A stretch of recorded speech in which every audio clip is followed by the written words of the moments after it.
बिस्मिल्लाहिर्रहमानिर्रहीम रब्बि इश्रह ली सदरी व यस्सिर ली अमरी वहलुल उक़दतम मिन लिसानी यफ़क़हू क़ौली।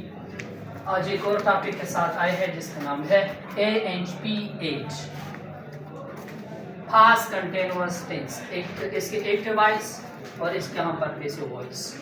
अब चूँकि मैंने ANP7 में इसकी पहचान बताई थी कि पास्ट का पहचान हमारे साथ क्या होगा, पास्ट का पहचान हमारे साथ होगा था, की, थे, और कंटिन्यूअस का हमारे साथ क्या होगा, रहा, रही, रहे। तो इन दोनों को जब हम मिलाएंगे तो इससे पहचान बन जाएगा रहा, रही, रहे वगैरह। मतलब ये तो आसान है। अगर आपको मुश्किल लग रहा है तो सारे जो टेंसेस के एक्टिव पैसिव की जितनी भी हमारे साथ वीडियोस है, अगर आप इसको देखोगे तो आसानी के साथ आप समझोगे। अगर कोई उर्दू में पूछे फेल माजी, इसको क्या कहता है, पास्ट फेल माजी, जारी जमाना। अब आते हैं अपने टॉपिक की तरफ। यहाँ पर हमारे साथ पहचान इसका क्या है, रहा, रही, रहे, क्योंकि हम इन दोनों को मिलाएंगे।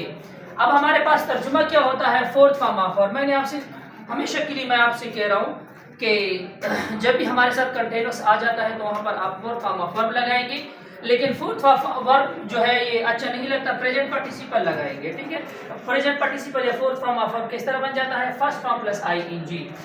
यहाँ पर प्रेजेंट कंटीन्यूअस टेंस में जहाँ पर इज और इम लगता है, वहां पर पास्ट कंटीन्यूअस में हमारे साथ क्या होगा, वाज और वाज होगा। यहाँ पर जहाँ पर प्रेजेंट कंटीन्यूअस टेंस में आर होगा, वहां पर हमारे साथ क्या होगा, वर होगा। आइए बढ़ते हैं एग्जांपल की तरफ। वो पुलों को तोड़ रहे हैं, वो पुलों को तोड़ रहे, क्योंकि यहाँ पर रहे, वो पुलों को तोड़ रहे थे, सॉरी, वो पुलों को तोड़ रहे थे। अब यहाँ पर हमारे साथ क्या है, ये पास्ट कंटीन्यूअस टेंस है, क्योंकि रहा था, रही थे, रहे थे, पहचान के साथ ये क्या होता है, एग्री कर देता है। तो इसका इंग्लिश में हम क्या करेंगे, क्योंकि ये ज्यादा है, हम लेंगे दे वर, क्योंकि यहाँ पर मैंने बताया है कि यहाँ पर हमारे साथ ही, शी, इट, सिंगुलर नेम या आई जो है, इसके साथ हम ये वाज लगाएंगे, दे,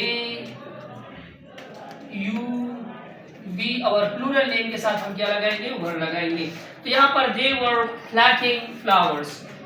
अब दूसरा एग्जांपल हमारे पास है, यहाँ पर हमारे पास है we were giving them gifts. यहाँ पर इसलिए मैंने लिखा है आज हमारे पास एक और मेथड आपने सीखना है। अब यहाँ पर हमारे साथ दो ऑब्जेक्ट आए हैं, क्योंकि हम पहले एक एक ऑब्जेक्ट का कर चुके हैं। आज हमारे पास दो ऑब्जेक्ट हैं। जब हमारे साथ लिविंग थिंग होता है उसको हम क्या कहते हैं, लिविंग थिंग होता है उसको डायरेक्ट इनडायरेक्ट ऑब्जेक्ट कहते हैं। जो हमारे साथ नॉन लिविंग थिंग होता है उसको हम डायरेक्ट ऑब्जेक्ट कहते हैं। पैसिव की तरफ चले आ जाते हैं, क्योंकि हमारे पास यहाँ पर इसको चेंज करेंगे, क्योंकि यहाँ पर ऑब्जेक्ट इसका क्या है, फ्लावर्स है, फ्लावर्स को हम आगे कर देंगे। और उसके बाद हम ये प्लूरल है, क्योंकि यहाँ पर मैंने क्या लिखा है प्लूरल, प्लूरल के साथ हम क्या लिखेंगे, वर्ड लिखेंगे बीइंग, क्योंकि मैं PV4 या है या P एंड A ना A एंड P 4 है या 3 है, उसमें मैं ये वाज़ेह कर चुका हूँ कि हम बीइंग क्यों लिखते हैं। आप उस वीडियो को अगर देखोगे इंशाल्लाह तो आपको बहुत ज़्यादा मालूमात मिलेंगे वहाँ से।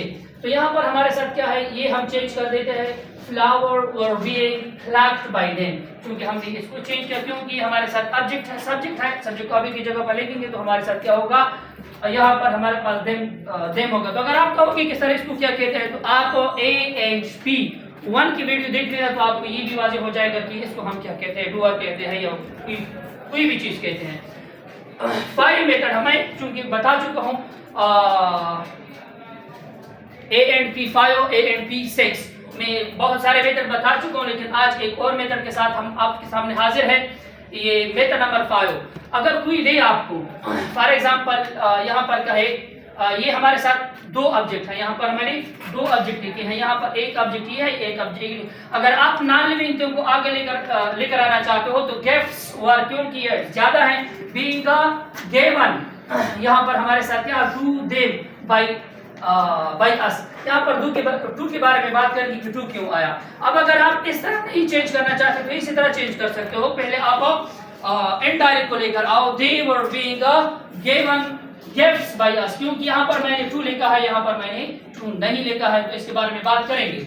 हमारे पास मेथड नंबर हमारे पास क्या है, 3 ना। यहाँ पर हमारे एग्जांपल 3 है, you were teaching me English, you are teaching me English. तो हम अगर नॉन लिविंग थे तो मतलब इनडायरेक्ट डायरेक्ट को अगर आगे लेना चाहते हैं तो आगे ले ले इंग्लिश, क्योंकि सिंगुलर है। अब हमारे साथ क्या होगा, वाज होगा being taught to me by name, ना बाई यू, बाई यहाँ पर ये हमारे साथ क्या है, पॉइंट भी है यहाँ पर। चूंकि उसी तरह ही अगर आप इनडायरेक्ट को आगे लेना चाहते हो, मतलब मिसाल के तौर पर मी को, तो यहाँ पर आप क्या लिखोगे, I was being taught English, क्योंकि यहाँ पर मैंने टू नहीं लिखा है, यहाँ पर मैंने टू नहीं लिखा है। अभी उसके बारे में बात करते हैं, क्योंकि हमारे पास लिविंग थिंग जब भी आ जाता है, जब दो ऑब्जेक्ट होते हैं वहां पर उससे पहले हम टू लगाएंगे, क्योंकि ये डायरेक्शन को जाहिर कर देता है। यहाँ पर ये हमारे साथ क्या है, डायरेक्शन को जाहिर कर देता है या रिलेशन को जाहिर कर देता है। दो चीजें यहाँ पर होती है, या रिलेशन को जाहिर कर देता है, या चूंकि रिलेशन तो आपका है, लेकिन प्रीपोजिशन भी रिलेशन का ही काम कर देता है। तब तक के लिए नवीद अंजम हजारों को इजाजत दीजिएगा।